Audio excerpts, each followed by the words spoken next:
오늘 본문은 제가 사랑하는 본문 중에 하나입니다. 바울이 신앙인의 삶이나 크리스천의 삶을 아주 실질적이고 구체적으로 이야기하는 본문 중에 하나인데요. 바울은 여러분이 서신을 읽으시면 느끼시겠지만 굉장히 예리하고 치열한 사람입니다. 바울에게 대충은 없어요. 그래서 바울의 서신을 읽을 때는 바울이 어떤 생각과 정신을 가지고 우리에게 메시지를 던지는지를 확실하게 보셔야 합니다. 오늘의 핵심은 뭐냐면요, 이거죠. 23절에 복음을 위해서 모든 것을 행했다라고 얘기합니다.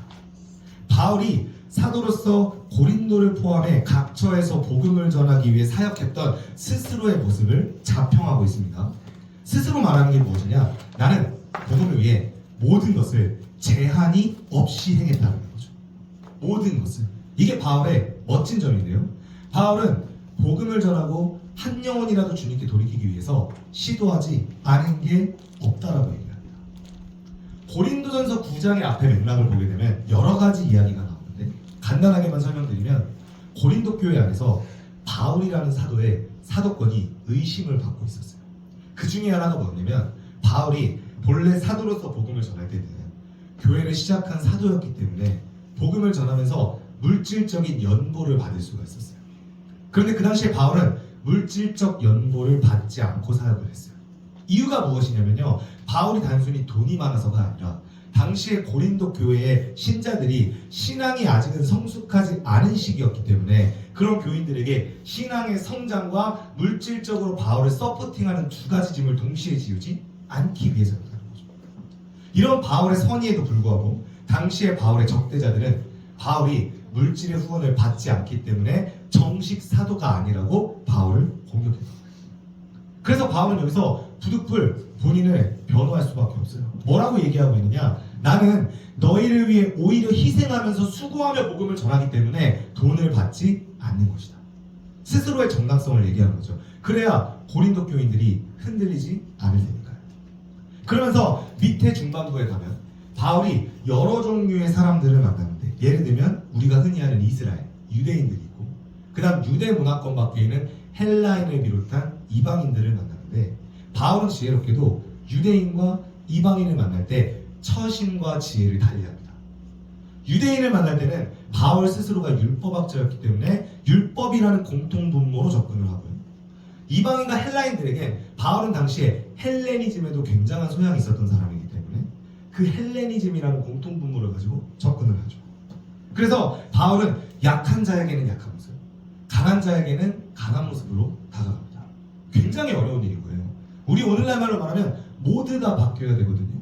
모두가 바뀐다는 건 쉽지 않습니다. 제가 원래는 사역을 열심히 하고 말씀을 정말 사랑하고 그리스도를 정말 사랑하며 따르는 자인데, 그러다 갑자기 축구 전문가의 모습으로 바뀐다. 그러다 갑자기 제가 농구를 좋아하는 농구 매니아로 바뀐다.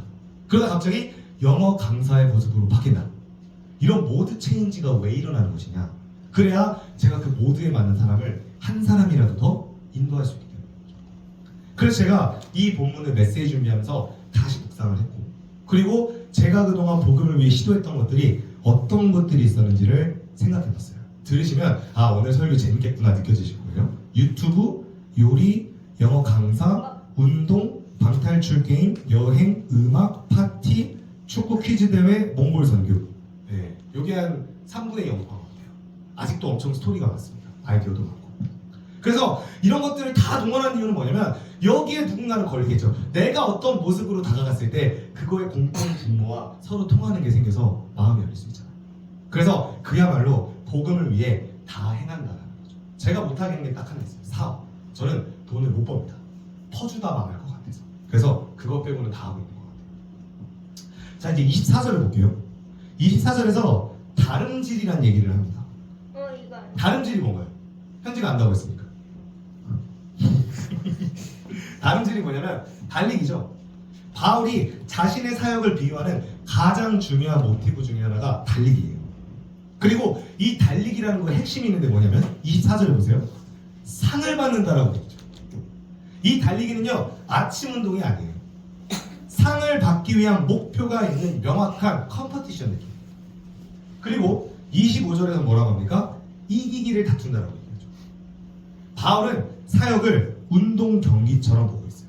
이것은 내가 스스로 혼자 열심히 갈고 닦는 것이 아니라 정말 목표를 성취하고 이기기 위한 진지한 성취의 과정과 같다는 거예요. 그래서 바울의 관점에서는요, 그냥 열심히 하자, 노력하자 정도가 아니라 치밀하게 내가 정한 목표를 이뤄내겠다라는 치열함을 담고 있는 거죠. 사역이라는 건요, 목표가 있는 싸움이에요. 26절에서 뭐라고 하나요? 향방이 없는 것 같이 하지 않겠다. 방향이 없다는 뜻이에요. 이거를 다른 말로 말하면 달리기 주자가 결승선이 어딘지를 모르고 달리고 있다는 거죠. 마라톤 대회를 나갔어요. 그런데 거기에 1, 2등이 앞에서 뛰어가고 있는데 너무 힘들어서 냉면 좀 먹고 갈까? 그래서 냉면집으로 빠졌다는 거예요. 그런데 자기들이 냉면집으로 가니까 뒤에 오는 사람들이 다 어떻게 하더래요? 냉면집이 코스인 줄 알고 다 쫓아오더래요. 컬투쇼에 나오는 겁니다. 방향이 없으면 이렇게 되는 거예요. 다 같이 냉면집으로. 그래서 이 사역이라는 게 달리기로 비유됐다는 거죠. 특정한 목적과 방향을 명확히 해야 한다. 이거는 비단 사역뿐 아니라 인생도 마찬가지인 것 같아요. 오늘은 제가 사실 10대 친구들에게 해주고 싶은 얘기가 많은 설교가 될 것 같아요. 자, 바울이 사역을 할 때 특정한 목적과 방향을 가지고 구체적으로 이기기 위해 노력하는 삶을 바울 스스로에게 한정하고 있을까요? 모두에게 적용하고 있을까요? 그렇죠, 모두에게. 모두. 네, 알고 계십니다. 모두죠? 네, 나와 있습니다. 너희. 당시의 고린도 교인이 아주 훌륭한 교인이었지만 서신들의 평균을 비교했을 때는 비교적 문제가 많은 교인들이었어요. 근데 바울이 그 문제가 많은 교인들에게조차 뭐라고 얘기하고 있어요? 너희도 나처럼 동일한 정신으로 행해야 돼. 바울의 매력은요, 다 나처럼 되라고 해요. 바울은 왕에게도 나처럼 되라고 그러고요, 총독에게도 나처럼 되라고 합니다. 나처럼 되라고 하고 있다는 것은요, 나의 삶에 대한 갖고 있는 강력한 확신과 자신감인 거죠. 오해하시면 안 되는 게 교만함과 자신감은 다른 거예요. 자신감이라는 건요, 내가 옳은 방향으로 가고 있다는 확고부동한 신념이에요. 교만함은 뭐예요? 내가 최고이고 내 생각엔 절대 틀림이 없고 내가 하나님보다 위에 있다는 생각인 거죠. 다른 거죠. 우리가 이걸 구분 못해서 자기를 없애는 것과 자신감을 없애는 걸 혼동하더라고요. 그래서 저희 온세대 선교의 직장 선교학교 표어가 뭡니까? 자신은 있게 자기는 없게라고 하죠. 이걸 구분을 해야 돼요. 바울은요, 자신이 있어요. 나처럼 살아라. 내가 최고가 되는 게 아니라 내가 예수 그리스도를 달리게 하는 마음으로 온전하게 따르고 있으니 너희도 동일하게 해라 라고 합니다. 그럼 이제 우리가 달리기 선수로서 승리를 해야 한다 하면 목표 성취를 위해 필요한 덕목이 있습니다. 그게 뭘까요? 절제입니다. 노란 글씨 보이시죠? 모든 것을 절제한다. 여기에 모든 것도요, 말 그대로 모든 거예요. 모든 것을 절제하는 명분은 뭐예요? 썩을 승리자의 관이죠. 썩을 승리자의 관. 이 썩을 승리자의 관은 뭐냐면 없어지게 될 관. 우리가 이 땅에서 경쟁하거나 경기를 했을 때 받는 우승 메달 또는 월계관 이런 걸 말해요. 근데 그 우승 메달이나 월계관은 눈에 보이는 거기 때문에 언젠가는 썩겠죠. 좀 이따 말씀드리겠지만 제가 대학 시절에 마라톤 1등상 받은 트로피가 부식이 되어가고 있더라고요. 그 썩을 상이에요. 근데 그 썩을 상을 받기 위해서도 그렇게 절제하고 노력하는데 우리는 뭐예요? 영원한 것을 얻고자 한다. 바울이 이걸 이야기하는 의도가 뭘까요?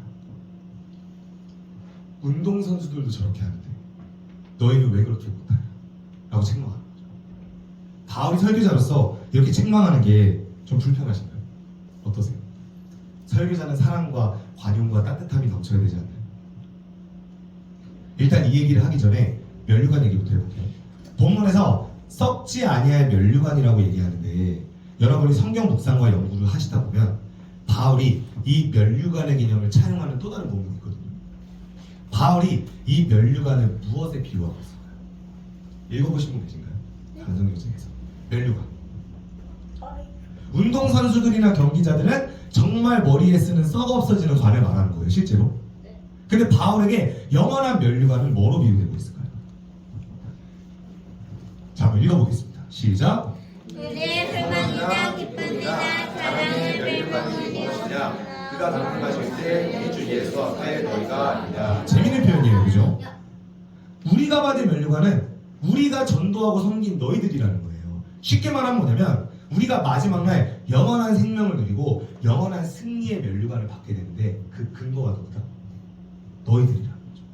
바울은 이것 때문에 내가 사도 되었다는 자신감도 갖고 있고요. 이것 때문에 영원한 생명에 대한 확신을 가지고 있어요. 예수님 말씀하시잖아요. 믿음에는 뭐가 맺힌다? 열매가 맺힌다고 하죠. 그런데 이게 그냥 성경 교리상의 이야기나 성경 풀이상의 이야기가 아니라 제가 제자를 삼아 보니까 알겠더라고요. 엄청난 기쁨. 제자가 있으니까 너무나 소망이 넘치고 내가 예수님의 삶을 그래도 본받으려고 하고 있구나. 그리고 제자가 있고 영혼이 있으면 그 제자와 영혼 때문에 무너지지 않으려고 애를 쓰게 돼요. 물론 그럼에도 무너질 때는 있죠. 확률이 훨씬 줄어들어요. 이거는 간단한 논리인데요. 부모들이 아이가 있을 때와 없을 때의 부모로서의 책임감을 견디는 무게가 달라지는 거죠.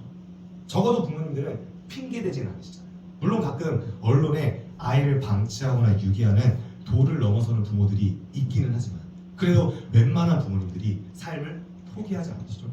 하물며 영적 제자를 품는 영적 그리스도인들이 왜 삶을 쉽게 포기하겠어요? 그게 바로 제자예요. 그 제자를 면류관으로 삼는 자는요 영원한 생명과 승리에 대한 소망이 생긴다. 그래서 제가 아까 말씀드린 것처럼 이 땅에 눈에 보이는 경기를 하는 주자들도 그 썩을 면류관을 위해 모든 것을 절제하면서 그렇게 노력하는데 하물며 너희는 왜 그렇게 하십니까?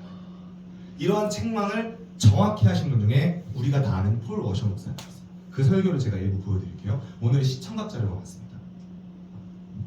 불 좀 꺼주시겠어요?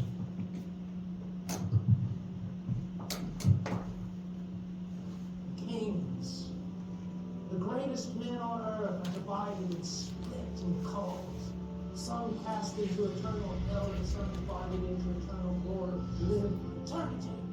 These Olympians, how majestic they are, but only for a moment. They start training when they're 4 and 5 years old. They never do anything but train until they're 22. They run a 9-second race for a medal they hang up, and that's it. Cannot give equal for eternal things. There is one there. 해주세요. 폴 워셔 목사님이요 굉장히 열받아서 말씀하세요. 왜 운동 경기자들도 저렇게 하는데 왜 우린 똑같이 못합니까? 근데 제가 이 마음을 조금은 알겠는데요. 제가 신앙을 위해 모든 것을 프로페셔널한 레벨로 다 성취했다고 말씀을 못 드리겠어요.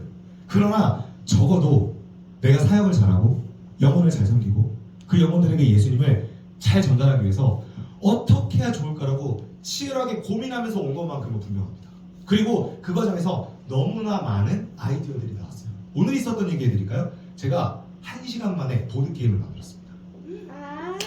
바울의 1차 전도여행 있죠? 그걸 가지고 보드게임을 했는데 여기에 3명이 그걸 하고 왔어요.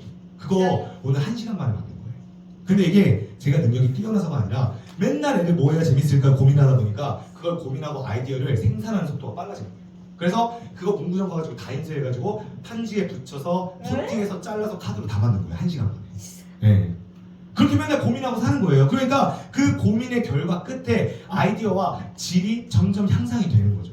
왜냐하면 사실 이게 우리가 사역 말고 다른 분야의 일을 할 때는 엄청 고민하고 연구하잖아요. 그런데 진짜 교회 사역은 다 대충 하시더라고요. 너무너무 솔직히 열받아요. 왜 주일학교 사역은 대충 때우듯이 하죠? 우리 아이들이 얼마나 예리하고 얼마나 영적으로 민감한데요. 말씀 그렇게 대충 가하면 애들이 당연히 돌아오지 않죠.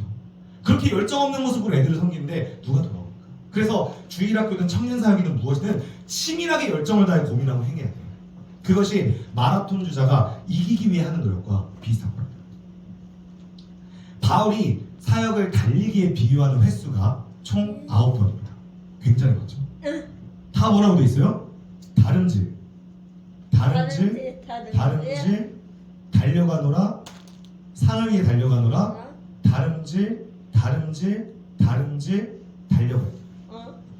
왜 바울이 이렇게 달려갈 길에 대해서 이렇게 인벌브돼 있을까요? 다름질, 달려가. 여러분 알고 싶으시면 마라톤 대회를 한번 참여해 보십시오. 마라톤 대회 지금 많습니다. 코로나가 풀리면서 하프 마라톤 대회, 풀코스 마라톤 대회 많은데요. 한번 참가해 보시잖아요. 당장 포기하고 싶은 마음이 계속 올라옵니다. 아, 그만하고 싶다. 그런데 그 그만하고 싶을 때 한 걸음을 더 내딛는 거죠. 차원 간사님이 계셨어야 돼요. 한 걸음 더. 포기하고 싶을 때 한 걸음 더.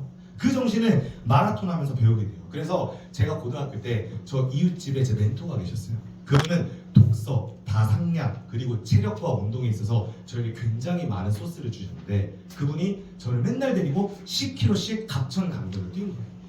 그래서 그때부터 계속 뛰다 보니까 어느새 대학교 때 마라톤 선수가 되고 마라톤 팀장이 된 거예요. 근데 그 마라톤을 할 때마다 계속 매일매일 외칩니다. 아, 그만하자, 내려가자. 특히 저는 연습할 때 산을 뛰었거든요. 산을 뛰어요, 실제로. 꼭대기까지. 그래서 이 경찰대학 뒤에 법화산이라고 있어요. 그 법화산을 매번 뛰는데 매일 뛰면서 똑같이 생각합니다. 이게 뭐 하는 짓인가? 아우, 힘들어 죽겠다. 그런데 그렇게 매일매일 훈련이 쌓여서 나중에 대학교에서 마라톤 1등을 한 거예요. 요즘 크리스천들이 포기를 잘합니다. 너무너무 포기를 쉽게 합니다. 그리고 심지어 포기하면서 뭐라고 말해요? 아, 하나님의 뜻이 아닌가 보다. 우리 하나님께서 그렇게 한 2달 하고 나서 그만둘 뜻을 주셨겠습니까? 바울도 한 교회 사역하면은 그 전도 여행 활발히 하는 가운데에도 한 교회 2년 3년씩 머물렀는데 우리 청년들은요 한 2달 3달 하고 힘들거나 사람들이 호응 안 해주거나 누군가 반대하잖아요. 아, 주님의 뜻이 아닌가 보다라고 얘기해요. 바울은요 로마서를 쓸 때 로마로 못 가게 되니까 어떻게든 가려고 우격다짐으로 로마서 쓴 거예요. 원래 그게 크리스천의 정신이에요. 내가 정말 성경과 말씀 안에 주님이 주신 은혜 안에 이게 주의 뜻이 맞다고 분별되고 확신되면요 주변에서 누가 뭐라고 해도 끝까지 포기하면 안 됩니다. 그래서 바울이 어떻게 됐어요? 죄수로 압송돼서 로마에 가잖아요. 그렇게 되는 거예요. 그래서 우리는 한 번 주님 안에서 이게 주님의 뜻이 맞다고 확신한 것, 주님이 우리에게 주신 것을 무엇이 나올 때까지는 절대 포기하면 안 돼요. 6개월, 1년 계속 해야 되는 거죠. 오늘의 주제가 운동이니까 제가 오늘은 운동 스토리를 좀 말씀드릴게요. 지난번엔 요리 특집이었죠. 이제 오늘은 운동 특집입니다. 저는 아시다시피 피아노를 중3 때까지 쳤습니다. 예고를 준비했던 사람이고요. 제가 지금은 그래 두꺼워 보이시잖아요. 중3 때까지는 제 팔은 요만했고요.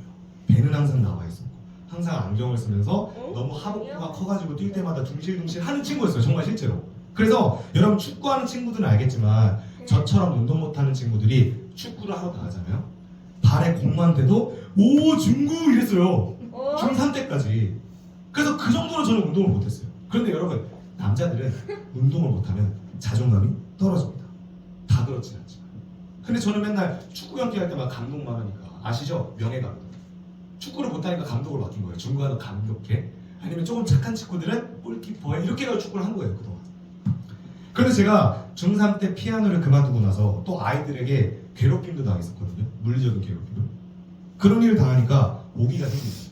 그래서 중3 때 뒤늦게 체육관을 다니기 시작합니다. 아침마다 2시간씩 맨날 운동했어요. 피아노 그만두니까 모든 게 재밌더라고요. 그래서 정말 신나게 운동을 했어요.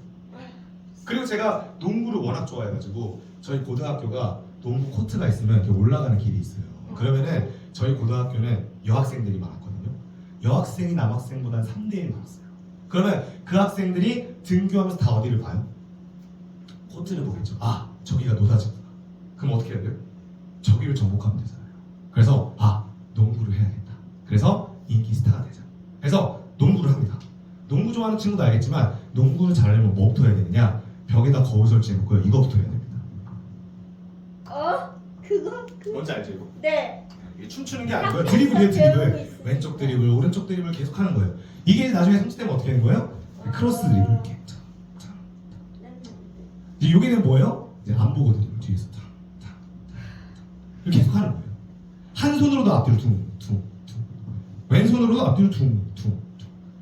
그러고 제가 고3 때 드디어 대표로 뽑힙니다. 그때 과대표로 뽑혀요. 제가 붕 떠서 3점 슛을 했는데 확 폼을 쓰는 그리면서 찰싹 들어가는데 그날 제 동생이 제 인생에 처음으로 오빠 너무 멋있었어라고 말을 했어요. 고3 때. 원래 제 동생은 저를 부끄러워했어요. 아까 말씀드렸잖아요. 저 맨날 피아노만 치고 그랬거든요. 그러니까 음악적 감수성은 뛰어난 사람이었지만 동생을 지킬 줄 모르는 오빠였어요. 그래서 동생이 저를 별로 안 좋아했어요. 근데 제가 쿵 떠서 3점 슛을 탁 하니까 찰싹. 마치 슬램덩크의 신준수처럼 찰싹. 동생이 너무 멋있다고. 그날 깨달았죠. 아, 운동을 해야 되는구나. 그래서 그때부터 결단했습니다. 짐승남이 되자.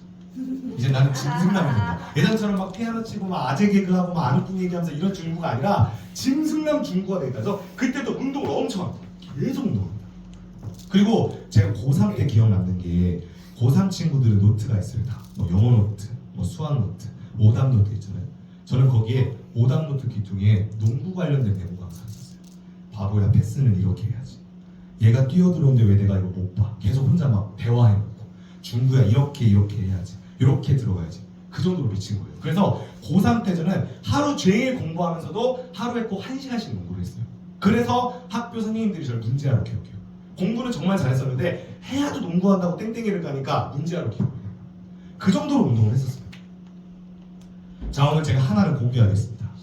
이게 제 인바디입니다. 이거 아시는 분은 아시죠? 제가 지난 4개월간 운동했던 기록인데요. 마음 같아서는 셀프메이드 짐 회원분들과 연희동 모든 분들을 초대해 보여드리고 싶습니다. 자, 제 최고점 몸무게가 얼마였냐면 93.8였어요. 제가 93.8kg라는 게 상상이 안 되시죠? 저는 특징이 그렇게 안 쪄 보이는 스타일이에요. 그래서 굉장히 무거운 사람이에요. 이게 93.8kg라는 게 어떤 의미냐면요. 개그맨 정영돈 씨 아시죠? 정영돈 씨가 굉장히 살집 있는 개그맨이잖아요. 그 정영돈 씨가 무한도전에서 이래선 안 되겠다, 다이어트 해야겠다, 시작 몸무게 얼마였어요? 그게 89였어요. 저는 그거보다 4kg가 더 나갔던 사람이에요. 근데 원래 산술적으로 93kg가 나가면 거동이 힘들어야 돼요. 계단 올라갈 때 숨쉬기가 힘들어야 돼요. 여러분 설민석 씨 아시죠? 뭐 그건 말이 많지만 어쨌든 그분이 원래 100kg가 넘었대. 근데 지금 왜 이렇게 살을 뺐냐면 100kg가 넘으니까 계단을 올라갈 때마다 숨쉬기가 힘들었대요. 그럼 저는 그거에 준했어야 되는 건데 제가 워낙 운동을 많이 해놓다 보니까 표가 안 났던 거지 사실은 관절과 뼈마디가 삐걱거려야 되는 몸무게였던 거예요. 그런데 제가 아무래도 허벅지도 굉장히 두껍고 제가 하복부 건강이 대학 동기들 중에도 탑에 올라왔었어요. 그 정도로 허벅지가 튼실하니까 못 느꼈던 거죠. 제 정상 체중이 얼마냐면 여기 나와 있진 않은데 78kg. 그러니까 저는 고도 비만인 거죠. 저 예전에 이창호 만사님이 날로 살이 쪄가는데 계속 네, 엄청 살이 쪄가는 거예요. 제 대학교 때 모습입니다. 턱선에 베일 것 같죠? 네. 최근의 모습. 네. 비포 애프터. 예. 원래 바뀌어야 되는데 비포 애프터 해야 되는데 비포 애프터. 네. 환하게 웃지만 턱이 두 줄. 네, 그런 거죠. 물론 살찐다고 인격과 관련 없습니다. 오해하지 마세요. 자, 그래서 저는 제가 경찰 그만두고 사역을 하면 가난해서 살이 빠질 줄 알았어요. 근데 뭐하는 돈은 없는데 먹을 일이 더 많아지는 거예요. 그래서 온갖 산의 진미를 다 먹게 됩니다. 여러분 그만두셔도 걱정 안 하시기를 주님의 이름으로 소망합니다. 그래서요 까마귀들이 밥을 잡고 나눕니다. 네, 엘리야처럼. 그래서 사역제 되고 살이 엄청 쪘어요. 그래서 제가 특단의 조치를 했습니다. 저는 제가 이렇게 살이 찌고 둔해지는 걸 견딜 수가 없어요. 저는 왜 우리 선배들이나 우리 경찰 공무원 했던 동기들이나 이런 사람들이 사회생활 5년 10년 하면 다 배나고 막 이러는 거예요. 나는 절대 그렇게 안 되리라 생각했어요. 하루에 운동 2시간씩 하고 식단 조절 잘해서 절대 그렇게 안 돼야지. 그럼 제가 이렇게 됐습니다. 얼마나 충격을 받았겠어요. 그래서 원칙을 2가지를 세웁니다. 일단 첫 번째는 약속이 있거나 특별한 사유가 없으면 저녁 식사는 무조건 거른다. 오후 3시부터 아무것도 안 먹는다. 제가 지난 일요일에도 상추 또 먹어보셨죠? 얼마나 인고의 상추를 섭취한지 몰라요. 그걸 지금 4개월째 하고 있는 거예요. 그리고 일주일에 4번에서 5번은 헬스장을 간다. 이걸 4달째 한 거예요. 그렇게 하니까 어떻게 된 거예요? 85까지 된 거예요. 85.9. 그러니까 총 합산하면 8kg가 빠진 거죠. 4개월 동안 8kg가 할만하죠. 8kg짜리 아령이 엄청 무겁거든요. 그게 제 몸에서 빠져나간 거예요. 근데 제가 왜 이걸 오후 3시부터 안 먹기로 결정을 했냐면 사실은 3끼를 줄여서 적정량을 먹는 게 맞는데 그러면 제 인생이 하루 종일 괴로울 것 같은 거예요. 그래서 한 번 행복하고 한 번 괴롭자 해가지고 점심만 먹고 오후에 안 먹는 걸 선택을 한 거죠. 그래서 이렇게 85까지 찍고 나니까 다시 한번 느끼는 게 참 많더라고요. 여러분 운동이나 공부나 신앙생활이나 다 마찬가지라는 생각이 들어요. 해보시는 분들은 아시죠? 공부나 운동이나 그냥 하는 겁니다. 그냥 아침에 일어났어요? 뭐 해야 돼요? 공부해야죠. 이게 왜요? 학생이니까. 다음날 일어났어요? 뭐 해야 돼요? 공부해야 돼요. 이유가 있습니까? 공부해야 되니까. 말씀과 똑같아요. 일어나서 말씀을 봐야 되는데 내가 굳이 말씀 볼 필요가 있나? 크리스천이 꼭 예수님을 아는 지식만이 중요한 건 아닌데 마음으로 예배하는 삶이 중요한데 오늘 필요한데 오늘 에너지를 아껴서 저녁 집회에 써야 되는데 말씀 묵상이 너무 지식적으로 흘러가면 교만할 수 있는데 수백 가지 이유를 찾아서 큐티를 안 하잖아요. 그냥 일어나서 해야 되거든요. 큐티 할렐루야. 갈라디아서는 무슨 얘기를 하지? 이런 마음으로 해야 되는데 그냥 안 하는 거예요. 그래서 공부든 신앙생활이든 운동이든 뭐예요? 그냥 꾸준히 합니다. 그냥 꾸준히. 매일매일 내가 해야 되냐. 누가 뭐라 하든 안 하든. 공부를 열심히 했던 분들이 다 얘기하는 게 뭐냐면요. 제일 고통스러웠던 건요. 밤새서 코피 흘렸던 게 힘들었던 게 아니에요.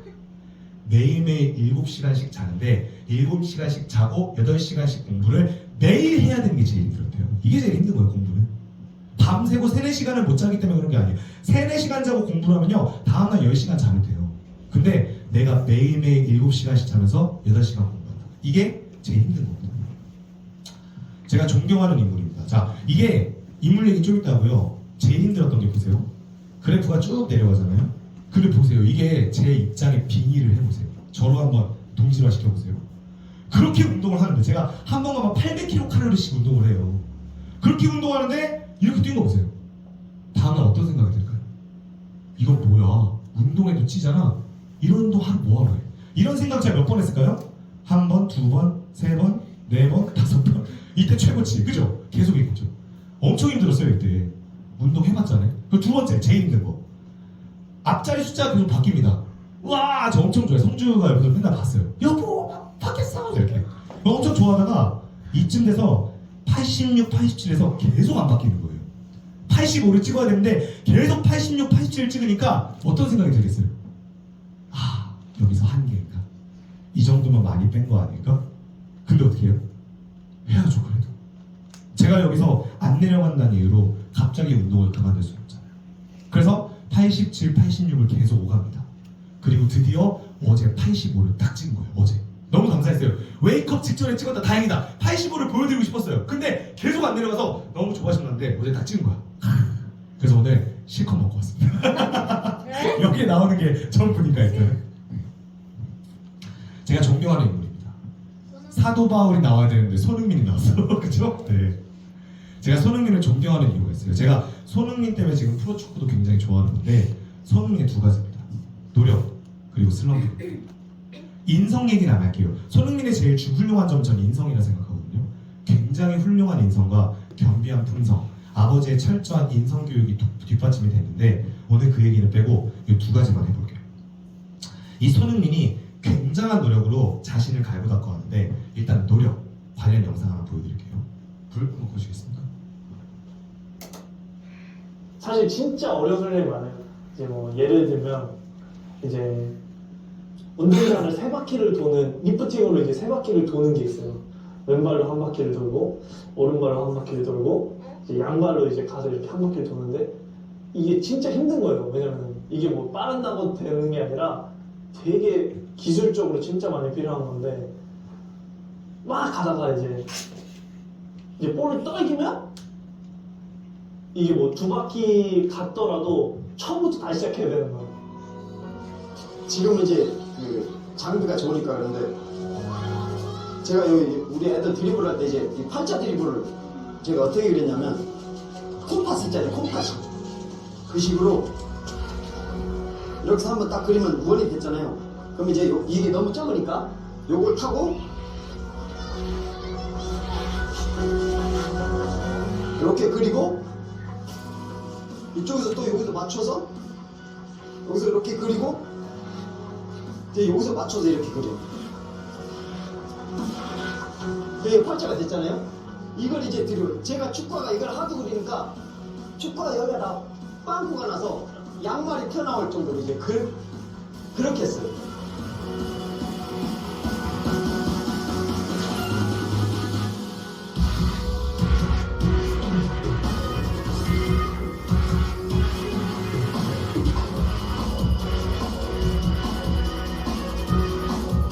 초등학교 3, 4학년 때 볼을 제가 축구공 100개.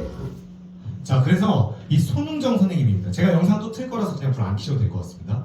손흥정 씨께서 원래 축구 선수 때 일찍 은퇴를 하세요. 부상을 당하셔가지고. 그래서 이 손흥정 씨가 한이 맺힌 거예요. 어떻게 해야 축구 선수를 훌륭하게 키울 수 있는지. 그래서 어릴 때부터 직접 훈련을 저렇게 다 시킨 겁니다. 그런데 이 손흥민 선수가 이제 프로축구가 되고 대성해지고 하고 나서 슬럼프가 한번 찾아오거든요. 그 슬럼프 영상 한번 보여드릴게요. 1년 전에 아시안컵을 하는데 4kg 갖다 온 거예요. 저녁 경기가 되게 많았어요. 저녁 경기가 되게 많고 이제 저는 경기를 많이 못 뛰고 그러다 보니까 경기 끝나고 들어오면 이제 늦은 시간이에요. 늦은 시간인데 경기 뛴 선수들은 회복하기 위해서 먹지만 저는 그런 걸 모르고 그냥 관리를 못하고 먹었던 거예요.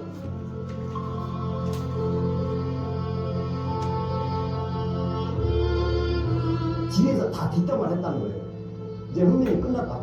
티스 흥민이 에이전트가 나중에 얘기를 하더라고요.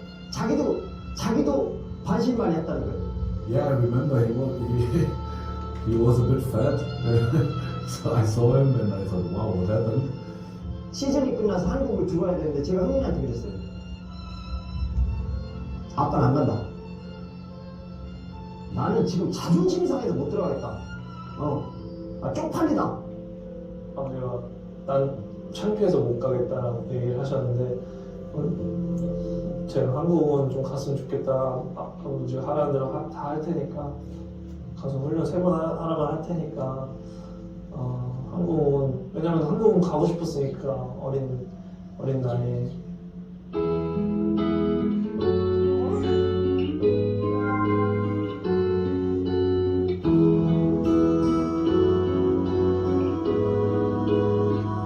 거의 지옥 훈련을 했죠. 하루에 거의 3탕씩 아침에 일어나서 헬스하고 바로 훈련장으로 가서 그 슈팅 1000개를 이제 하고 나서 점심 먹고 쉬다가 오후에 나가서 이제 어제 가르친 애기들하고 같이 훈련을 하고 나중에 흥민이 누구를 붙여도 당이 떨어져가지고 뭐 움직일 수 없는 날씨는 덥지. 5월 지났으니까요.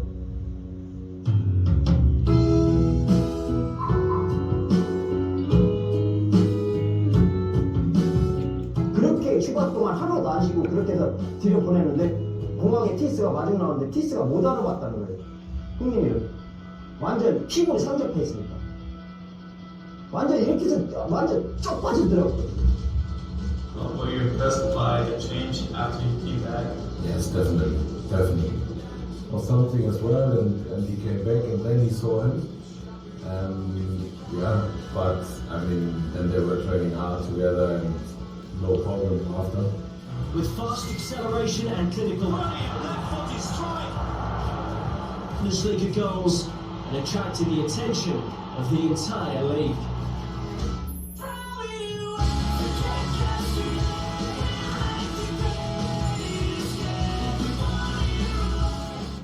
네, 불 켜주세요. 자, 여러분 오해하시면 안 되는 게 저런 치열한 노력이 이기적이고 나만 생각하는 그런 마음가짐을 동반한다고 했었는데 절대 그렇지 않습니다. 여러분 손흥민요 누구보다 남을 줄 알고 희생할 줄 알고 겸손한 선수예요. 그런데 그 인성과 노력은 같이 가요. 그건 핑계죠 사실. 그래서 어쨌든 저는 운동선수들 볼 때 특별히 어느 궤도에 오른 운동선수들의 영상을 찾아보면서 정말 많은 자극을 얻습니다. 그리고 이 운동선수들은 내가 하루만 나의 노력을 하지 않으면 표시가 나잖아요. 사실 신앙도 그렇고 영어도 마찬가지인데 운동선수들의 신체는 훨씬 더 민감한 것 같아요. 그래서 이 운동선수들의 삶과 자세가 바울이 말하는 신앙인의 자세하고 어쩔 수 없이 통하게 되는 것 같아요. 그래서 우리가 가끔 살면서 특히 사역하면서 듣는 말이 있어요. 청년들에게 나는 어차피 안 될 것 같다. 나는 해도 안 된다. 노력해도 안 된다. 못한다. 저는 그 말에 동의하지 않습니다. 해서 안 되는 건 없어요. 특별히 이건 하나님의 싸움이잖아요. 세상의 것들은 해도 여러 외부적인 이유로 인해서 실패할 수가 있어요. 근데 하나님의 싸움을 내가 매일매일 노력하는데 하나님이 그걸 두고만 보실까요? 절대로 그렇지 않습니다. 내가 치열하게 매일매일 간절함으로 주님이란 목표점을 설정하고 노력하는 자를 절대 주님이 두지 않으세요. 제가 방금 운동선수에 대한 이야기를 했는데 여러분 안정환 선수 아시죠? 이번에 세대를 약간 올라가겠습니다. 우리 MZ세대는 가물가물한 우리 안정환 선수 2002년 한국 이탈리아전 16강전 골든골의 주인공. 헤딩으로 넣었죠. 그때 제가 대걸레 들고 경기를 보고 있었거든요. 실신을 했어요. 으아! 막 이래가지고 그 안정환 선수.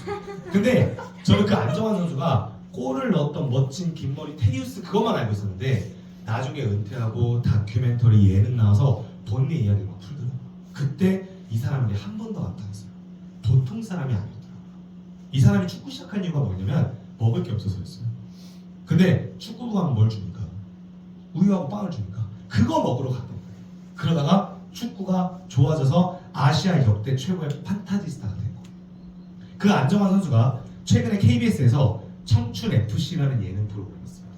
청춘FC가 뭐냐면 축구 선수를 꿈꿨다가 여러 이유로 그만둔 청년들을 다시 오디션으로 모아가지고 축구 선수의 꿈을 다시 키워주는 프로그램이에요. 거기서 안정환이 뭐라고 멘토링하는지 한번 잘 들어보세요. 마지막 영상입니다. 너 여기 와서 4주 동안 너가 뭐 했는지 한번 얘기를 해봐.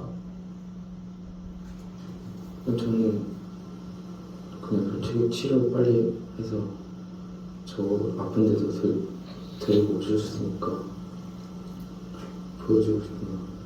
근데 그렇게 했어? 넌 뭐 연습 때도 열심히 안 하고 경기 나가도 열심히 안 하고 게을러서 너 어떻게 하겠다는 거야 인마. 너한테 길을 그렇게 많이 줬는데 어? 너 지금 몇 살이야? 24살이지? 야 지금 열심히 해야 돼 임마. 지금 최선 다하고 이 아깝지 않냐 이 기회가? 이 단순하게 넘어갈 문제가 아니야. 네 인생이 바뀔 수가 있는 문제야 임마. 어떻게 단순하게 생각해 이거를. 여기 와서 지금 목숨 걸고 해도 될까 말 건데.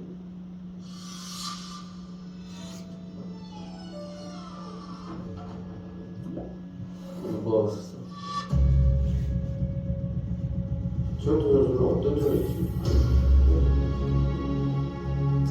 근성이죠, 근성. 다른 친구들보다 체력적으로 발전이 하나도 안 돼 있고 오히려 멈춰 있는 상태. 그러니까 굉장히 아쉽죠.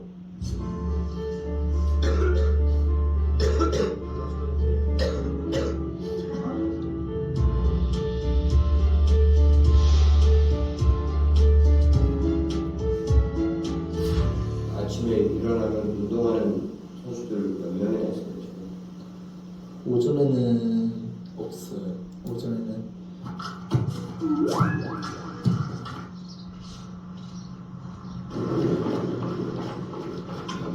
아침에 런닝 선수도 꽤 있는 것 같은데? 조깅 뛰는 사람들이 새벽이요. 혼자만 안 하는 거 아니에요? 잘 모르겠어요. 근데 이 사람아, 오늘은 따라하지 못할 거라고 그렇게 소문이하고 노력을 하면 어떻게 누구를 이길 거나? 살짝 제가 약간 어울리는 게 있었어요. 뭐가 그래? 내 개인을 할 때는 제가 항상 약간 좀 뒤에서 조용히 했었거든요. 그거는 상관없어. 그거는 누가 보는 상관없어. 그거는 네가 운동장에서 발전하는 모습이 그렇게 운동을 했으면 운동장에서 뒤에 지금 나타났어야 돼. 네. 그러면 너는 노력해서 안 되는 선수밖에 안 되는 거야. 우리가 듣기로는. 네가 네 스스로 만족해서 이만큼 노력했으니까 되겠지? 노력했다. 그런 게 없어. 너 여기 합격됐다 간다고 집에 전화해서 엄마한테 되게 좋아했다며. 그런 놈이 여기서 이러고 있어? 미안하지도 않냐? 죄송스럽지도 않아? 뭔 의지를 보여줘야 될 거 아니야. 어? 운동장에서 거짓말 없다가 얘기했지. 너는 거짓말처럼 운동을 하고 있다고. 왜 그러냐고 왜? 우리한테 죄송할 게 아니라 네 자신한테 미안해야 돼. 네, 계속해요. 그러니까 이 싸움은 사실 세상에서 자기의 목적을 이루기 위한 성취니까 나 자신에게 미안하다는 건데 이걸 하나님으로 비유해볼게요. 그러니까 우리가 뭔가를 이루지 못하고 주저앉았을 때 핑계를 대면서 누군가한테 미안합니다. 여러분들 그럴 필요가 하나도 없는 게 이거는 결국 각자의 싸움이에요. 예전에 제 아내가 했던 말이 있어요. 결혼식 할 때 그 영상에서 결국 우리가 결혼을 해도 하나님 앞에 어떻게 하는 거예요? 각자 선더라. 그렇지 않아요? 예수님 말씀하시죠? 천국에서는 뭐도 없다? 시집도 안 가고 창가도 안 된다. 그래서 결국 각 사람이 세상 말로 하면 스스로의 싸움이고 하나님 앞에서 각자의 하나님 앞에서의 단독자의 싸움이거든요. 근데 그거를 누구를 핑계를 대고 누구를 원망합니까? 주님은 하나님과의 단독자로서 주님의 싸움과 노력을 하는 자를 절대 내버려두지 않는다니까요. 그걸 제가 한두 번 경험한 게 아니에요. 그래서 이거는 운동도 마찬가지고 공부도 마찬가지고 내가 꾸준하게 노력하고 준비하고 멈추지 않는 매일의 훈련은 반드시 드러납니다. 반드시. 한두 번 경험한 게 아닙니다. 체질이 바뀌는 거예요. 저는 제가 이렇게 마라톤 팀장이 되어서 학교 마라톤 1등을 하고 마라톤 팀으로 20명 끌고 다닐 줄 생각을 못했어요. 체질이 바뀌는 거예요. 저 성격 바뀌었어요. 원래 저는 남에게 싫은 소리를 절대 못하고요. 소신 발언을 절대 못하는 사람입니다. 얼마나 착했는지 몰라요. 말씀드렸잖아요. 남자애들이 줄을 섰다. 중구야 운동장 산책 가자. 중구야 놀러 가자. 중구야 카페 가자. 왜? 저랑 얘기하면 너무 편하대. 제가 너무 경청을 잘해주고 들어주니까. 근데 저는 알았죠. 옳은 얘기를 못하는 바보라고. 근데 사역하면서 바뀌었어요. 왜? 제가 옳은 얘기 못하면 사역을 할 수가 없어요. 말씀을 전하자면 사역을 못하니까요. 체질은 바뀝니다. 영어요? 여러분 제가 원래 영어 잘했던 게 아니에요.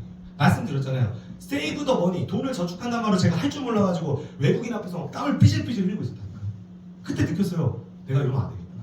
그때부터 매일매일 시트콤 들은 거예요. 드라마 듣고 CNN 듣고 매일매일 찬양 듣고 전화 영어 맨날 하고. 지금도 부족하거든요.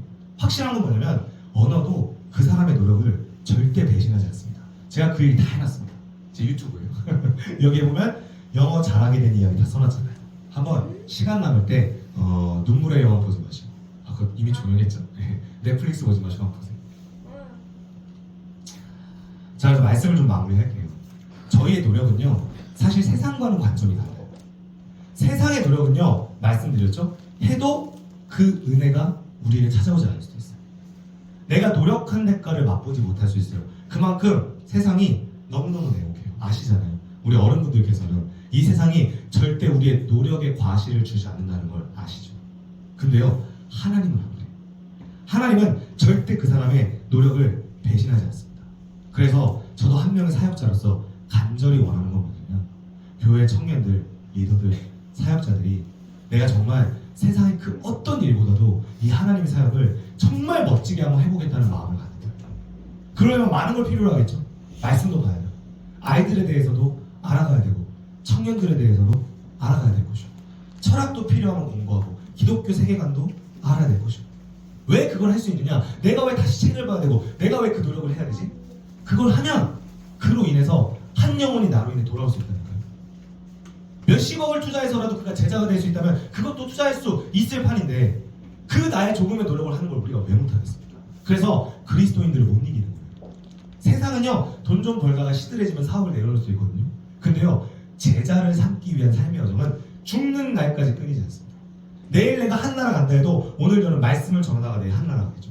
그래서 그리스도인을 이길 수가 없습니다.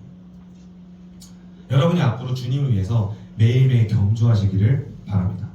그게 공부가 될 수도 있고 운동이 될 수 있어요. 공부와 운동은 주님의 영광을 위해 필요합니다. 그래서 열심히 해야 되는 거예요. 네. 그런데 여러분이 그 노력을 할 때 영원한 생명과 영원한 나라를 얻을 때 제자리 걸음하는 것 같아서 괴로울 때가 있을 거예요. 변하는 게 딱히 없는 것 같고 주변에서 비웃어요. 이게 제일 크더라고요. 주변에서 엄청 비웃어요. 저희 어머니 지금 가끔 비웃습니다. 아직도 사역을 제가 12년째 하고 있는데도 에휴 가끔 이래요. 지금 이제 면역이 돼가지고 아무렇지도 않은데 옛날에 그것도 너무 힘들더라고요. 아시죠? 부모님께 인정 못 받는 게 제일 힘든 거예요. 그 주변의 비웃음 인정해주지 않아요. 여러분 신경 쓰지 마십시오. 너는 안 돼. 근데요 너는 안 된다는 말을 내가 스스로에게 하고 있는 거야. 주변 사람들이 하는 것으로 모자란데 내가 스스로에게 너는 안 되지. 네가 뭘 할 수 있겠어. 너는 저 나무에 있는 포도를 못 먹잖아. 저건 신포도야 못 먹어 라고 내 스스로에게 얘기하고 있어요. 왜 그러고 있는 거죠? 왜 내가 나 스스로 그렇게 정죄하고 있는 거야? 하나님이 나를 귀하다고 얘기했고 천하보다 한 영혼, 귀한 영혼이라 말씀하셨는데 왜 그런 나 자신을 내 스스로가 낮추고 있는 거야? 뭐든지 할 수 있습니다.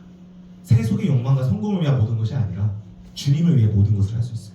그러니 절대 여러분 스스로를 코너에 몰아세우고 스스로 심판하지 마십시오. 주님 말씀하셨습니다. 여러분 한 분 한 분을 엄청난 하나님의 역사의 통로로 사용하시겠다. 누구든 뒷골목에 인육장사하던 골목에서 살아가던 그분을 선교사로 만든 분이 하나님이십니다. 김용희 선교사님. 우리는 왜 못하겠습니까? 할 수 있습니다. 그러면 여러분 내일부터 삶의 자세가 달라지기 바랍니다.